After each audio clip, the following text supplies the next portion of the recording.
नमस्कार, मी पूजा. परिपूर्ण स्वादमध्ये तुमचं मनापासून स्वागत. आज आपण पाहूया रेस्टॉरंट स्टाईल वेज कुर्मा भाजी. ही भाजी आपण आपल्या घरातील उपलब्ध साहित्यांमध्ये तयार करणार आहोत. एखाद्या वेळी आपल्याकडे छोटंसं फंक्शन असेल, अशा वेळी आपण ही भाजी स्पेशल डिश म्हणून बनवू शकतो. रेसिपीला सुरुवात करण्याआधी जर तुम्ही अजून परिपूर्ण स्वादला सबस्क्राईब केलं नसेल तर सबस्क्राईब करा. बाजूचं बेल आयकॉन दाबा, म्हणजे माझ्या येणाऱ्या नवनवीन रेसिपीजच्या नोटिफिकेशन्स सर्वात आधी तुम्हाला मिळतील. व्हिडिओ आवडल्यास लाईक आणि शेअर करा. चला तर मग पाहूया वेज कुर्मा भाजी. इथे मी गॅसवर 3 टेबलस्पून तेल गरम करून घेतलेलं आहे. त्यामध्ये मी 2 तमालपत्र घातलेले आहेत, 4-5 लवंगा, 7-8 काळी मिऱ्या आणि 1 इंच दालचिनीचा तुकडा घातलेला आहे. यानंतर आपण यामध्ये अर्धा टीस्पून जिरं घालूया. जिरं थोडंसं तडतडायला द्यायचं आहे. यानंतर 7-8 कढीपत्त्याची पानं घालायची आहे. 2 हिरव्या मिरच्या अशा मी उभे तुकडे करून घेतलेल्या आहेत. मिरच्या कमी तिखटवाल्या आहेत. थोडा वेळ चमच्याने फिरवून घेऊया अशा पद्धतीने. यानंतर आपण यामध्ये बारीक चिरलेला कांदा घालूया. इथे मी 2 मोठ्या आकाराचे कांदे बारीक चिरून घेतलेले आहेत. आता आपण हे चमच्याने फोडणीमध्ये मिक्स करून घेऊया अशा पद्धतीने. गॅसची फ्लेम आपण लो मिडियम ठेवूया आणि कांदा छान मऊ होईपर्यंत अशा पद्धतीने परतून घेऊया. कांदा परतून झालेला आहे. तुम्ही पाहू शकता कांदा छान मऊ झालेला आहे. आता आपण यामध्ये आलं लसूण पेस्ट घालूया. इथे मी 2 टेबलस्पून आलं लसूण पेस्ट घेतलेली आहे.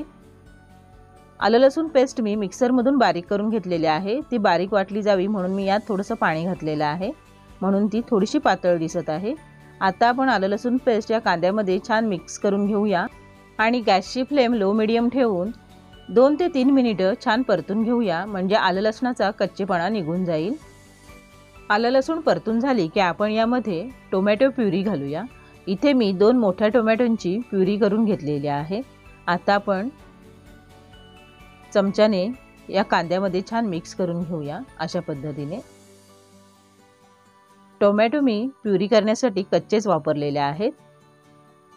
कच्चे टोमॅटो म्हणजे टोमॅटो न शिजवता प्युरी केलेली आहे. तुम्ही टोमॅटो प्युरीऐवजी टोमॅटो बारीक चिरून देखील घेऊ शकता, पण टोमॅटो प्युरी करून घेतल्यामुळे ग्रेव्ही छान मिळून येते. आता आपण गॅसची फ्लेम लो करूया. आपण टोमॅटो प्युरी कच्ची वापरले, यासाठी आपण यावर झाकण ठेवूया आणि 4 ते 5 मिनिटं शिजवून घेऊया. 4 ते 5 मिनिटांमध्ये आपण एक वेळ झाकण काढून चमच्याने छान ढवळून घ्यायचं आहे, म्हणजे आपली फोडणी तळाला करपणार नाही. 4-5 मिनिटं झाली आहेत. आपण आता झाकण काढून पाहूया. तुम्ही पाहू शकता आपला कांदा आणि टोमॅटो प्युरी छान शिजलेली आहे. पहा, अगदी मऊ झालेली आहे. एकदा आपण असं चमच्याने छान ढवळून घेऊया. यानंतर आपण यामध्ये मसाले घालूया. अर्धा टीस्पून हळद, 1 टीस्पून गरम मसाला, 1 टीस्पून जिरं पावडर, 2 टीस्पून धणे पावडर, 1 टेबलस्पून काश्मीरी मिरची पावडर कलरसाठी आणि 1 टेबलस्पून लाल तिखट. आता आपण हे सर्व मसाले फोडणीमध्ये छान मिक्स करून घेऊया अशा पद्धतीने आणि गॅसची फ्लेम लो मिडियम ठेवून मसाल्यांना तेल सुटेपर्यंत छान परतून घेऊया. तुम्ही पाहू शकता मसाल्यांना छान तेल सुटलेलं आहे. एकदा आपण चमच्याने ढवळून घेऊया. यानंतर आपण यामध्ये भाज्या घालूया. 1 कप फ्रेश मटार,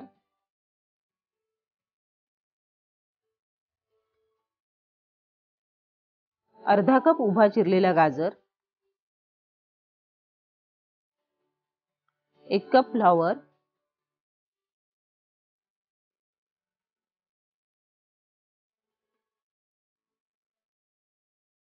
1 शिमला मिरची, अर्धा कप फरसबी,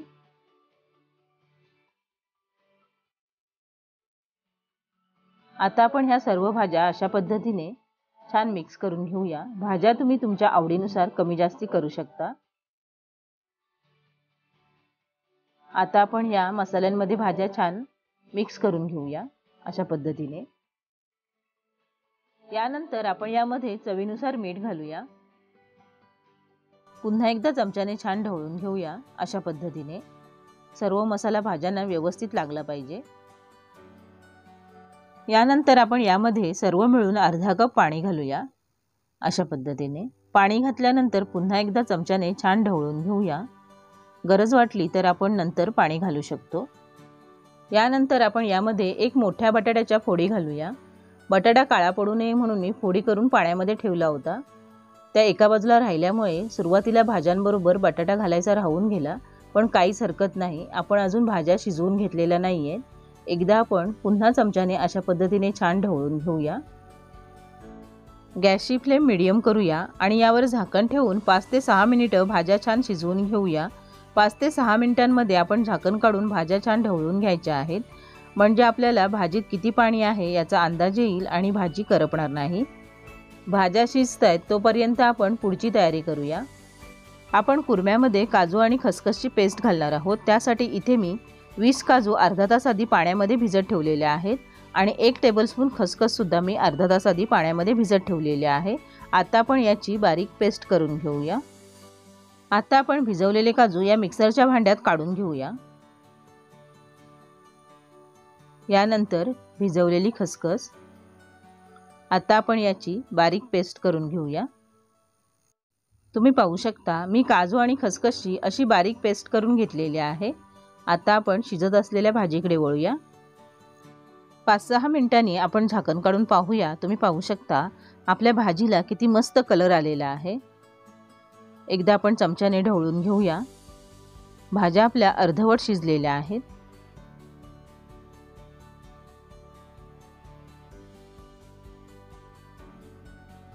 यानंतर आपण यामध्ये 100 ग्रॅम पनीरचे तुकडे घालूया। पनीर मी तळून घेतलेलं नाहीये। आता आपण तयार करून घेतलेली काजू आणि खसखसची पेस्ट घालूया। या पेस्टमुळे भाजीची ग्रेव्ही छान दाटसर होईल। तुमच्याकडे अवेलेबल असेल तर इथे तुम्ही 2 ते 3 चमचे फ्रेश क्रीम वापरू शकता किंवा दुधाची साय देखील फेटून वापरू शकता। आपण काजू पेस्ट घातले यामुळे भाजीला छान रिच टेस्ट येते। चमच्याने असं छान व्यवस्थित मिक्स करून घेऊया। यानंतर आपण यामध्ये पुन्हा अर्धा कप पाणी घालूया। कुर्मा भाजी ही थोडीशी पातळसरच असावी। चमच्याने पुन्हा एकदा छान ढवळून घेऊया। आता आपण यावर झाकण ठेवूया आणि गॅसची फ्लेम मीडियम ठेवून 4 ते 5 मिनिटं भाजी पुन्हा शिजवून घेऊया। भाज्या आपल्याला अगदी मऊ शिजवून घ्यायच्या नाहीयेत, बोटाने दाबल्यावर दबल्या जातील एवढ्याच आपल्याला भाज्या शिजवून घ्यायच्या आहेत। 4-5 मिनिटांनी आपण झाकण काढून पाहूया। तुम्ही पाहू शकता आपली कुर्मा भाजी छान शिजलेली आहे। अगदी हॉटेलमध्ये मिळते तसाच भाजीला घमघमाट सुटलेला आहे। एकदा आपण चमच्याने छान ढवळून घेऊया। तुम्ही पाहू शकता मी भाजीची अशी ग्रेव्ही ठेवलेली आहे। कुर्मा भाजी थंड झाल्यावर ही ग्रेव्ही अजून थोडी घट्ट होईल। यानंतर आपण यामध्ये 1 टेबलस्पून बटर घालूया। यानंतर 2 टीस्पून कसुरी मेथी घालूया। कसुरी मेथी मी थोडीशी गरम करून हातावर चुरून घेतलेली आहे। आता आपण कसुरी मेथी भाजीमध्ये छान मिक्स करून घेऊया। यानंतर यावर झाकण ठेवूया आणि पुन्हा 2 मिनिटं भाजी शिजवून घेऊया, म्हणजे कसुरी मेथीचा फ्लेवर भाजीमध्ये उतरेल। पुन्हा 2 मिनिटांनंतर आपण झाकण काढूया आणि यानंतर आपण यामध्ये बारीक चिरलेली कोथिंबीर घालूया।